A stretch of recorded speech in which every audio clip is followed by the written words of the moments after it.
Fly along on eagle's wings as I tell you America's story. Hello, I'm Upton S. Eagle, but you can call me U.S. Eagle for short. We American eagles are the national birds of the United States. This America's story is about our country's flag.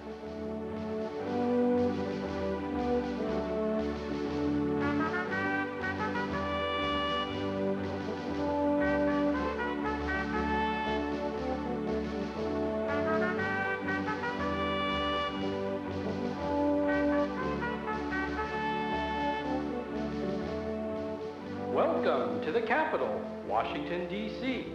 Here's where I have my United States Hall of History. I tell stories up here, stories about our country, the United States of America. Today my story is about our country's flag. This flag right here, which, by the way, flies every day in this hall. With me is my assistant, the brain-o-matic computer. Hiya, Chief. I know everything about America. I am programmed with historical information, pictures, and sounds.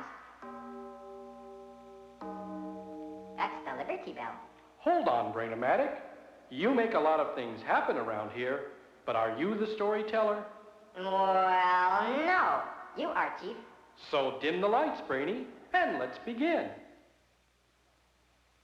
There is quite a history to our flag. The Apollo missions. Our flag is the first flag of any nation to be put on the moon, put there by American astronauts. Back down to Earth. The flag flies every day in front of schools, just like yours. We call it a symbol of America. Our flag reminds us of how proud we are of our country. We give our flag special nicknames to show how much we like it. Stars and stripes, red, white, and blue. Old Glory, the Star-Spangled Banner. You're a grand old flag, you're a high-flying flag, and forever in peace may you... Hold on, Brain-o-matic. You're getting ahead of yourself. Sorry, Chief. I just love that flag. Well, at least he's patriotic. Lots of us feel that way about our flag. 13 red and white stripes, and up in the corner, a field of blue with 50 white stars. Have you ever wondered where this flag came from? Was it given to us? Did we order it out of a catalog? To find out exactly how we got our flag, let's start with our video globe. One moment, please. Brainy, we want to see a map of the United States of America. Here we are, 50 states, including Alaska and Hawaii. Now, let's take our map back in time to 1770, before we had a flag of our own. One moment, please. In a blink of my eagle eye, we've arrived at the 13 English colonies of 1770. We're interested in that flag in front of the building. It is red, white, and blue, like our flag. I'll make it bigger, Chief. We can see it better. Thank you, Brainy. This is the flag of England, the Union Jack. Hello, Jack. Hello, old chap. Good to be here.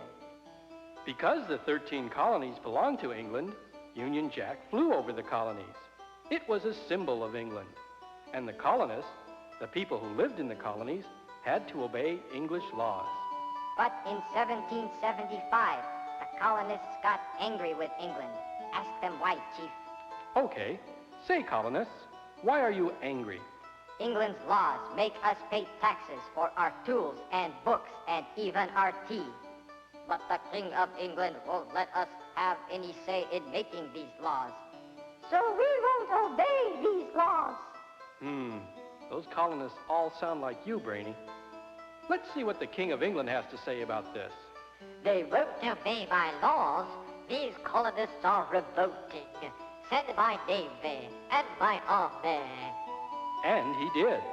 Union Jack flew on English Navy ships as they sailed into the colonist harbors. England's army landed and fought battles with Americans like this one in the streets of Boston. Of course you know this means war. Right you are, Brainy, the Revolutionary War. So there was Union Jack in front of the English army, and the colonists, well, they had no flag. There wasn't even one army. Each colony had its own small army, And each army had its own flag. Flags with trees on them. And with snakes on them. Don't tread on me. To win the war, the colonists needed to form one large army with one flag. It was this man's responsibility, General George Washington. Washington believed strongly that one flag would help all the colonists' small armies with their many flags become one large army. Presenting the Grand Union flag.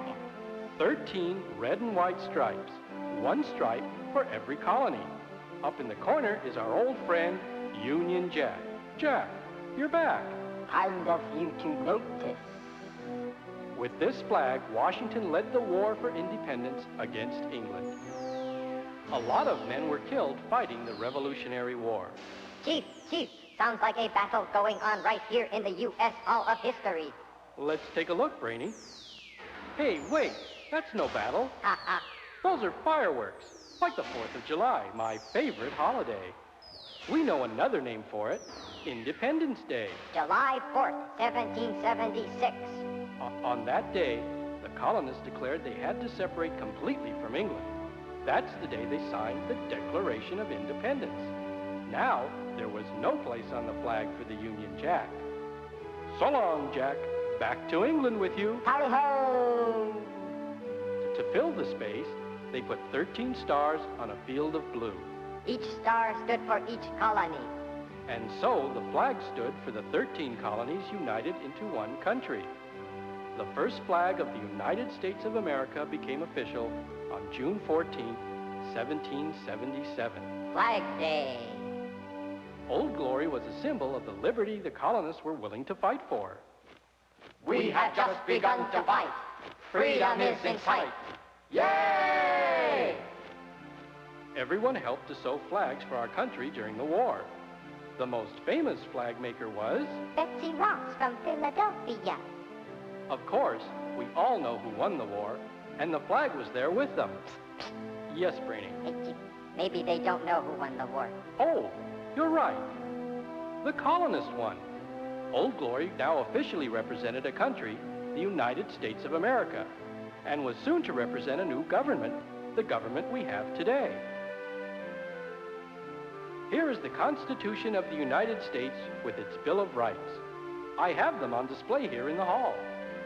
The Constitution and the Bill of Rights form the building blocks that make the government of our nation, guaranteeing liberty and justice for all. The laws in the Constitution make our kind of government a republic. And the flag stands for this republic. And the ideas and laws that make America a great nation. Of course, right after the Revolutionary War, Old Glory still only had 13 stars. At first, no one planned on how the flag would grow with our country. So every time a new state joined the United States, they added one star and one stripe. This flag with the 15 stars and 15 stripes was the flag that flew when we went to war again with England. In 1812. Francis Scott Key wrote a poem during a battle of this war called the Star-Spangled Banner. It was about our flag. Americans loved the words he wrote. It made them feel proud of our country. The poem was sung to a familiar tune, and one day, many years later, the song became our national anthem. The Star-Spangled Banner. As the country grew westward, Americans decided our flag should not have more than 13 stripes, but it would always have a star for every state. How many stars now, Brainy? 34 stars mean 34 states. The date is 1861. The Civil War. Another flag appeared in America. In the Civil War, 11 of the 34 states didn't want to be part of our country anymore, so they formed their own country and made their own flag. This divided the United States in two. President Abraham Lincoln. Lincoln was president then. He said that the United States was indivisible. It could not be divided in two. 4 terrible years of war were fought, but the United States was held together. Lincoln was right. The nation was indivisible, and it was now free to grow. People came here from all over the world. More states joined the Union. How many do we have today? 50 states. 50 states make 50 stars, the United States of America. And this is our flag today. It's been with us through a lot of history. It has gone with our explorers and scientists, our soldiers and leaders, our athletes, and has stayed right here at home with us in the United States of America. It is our flag. And to show how we feel about our country's flag, we say the Pledge of Allegiance. It's a serious promise. When we say the pledge, we promise to be loyal to our country and do everything we can to keep and not to harm our freedom. I pledge allegiance to the flag of the United States of America and to the republic for which it stands, one nation, under God, indivisible, with liberty and justice for all.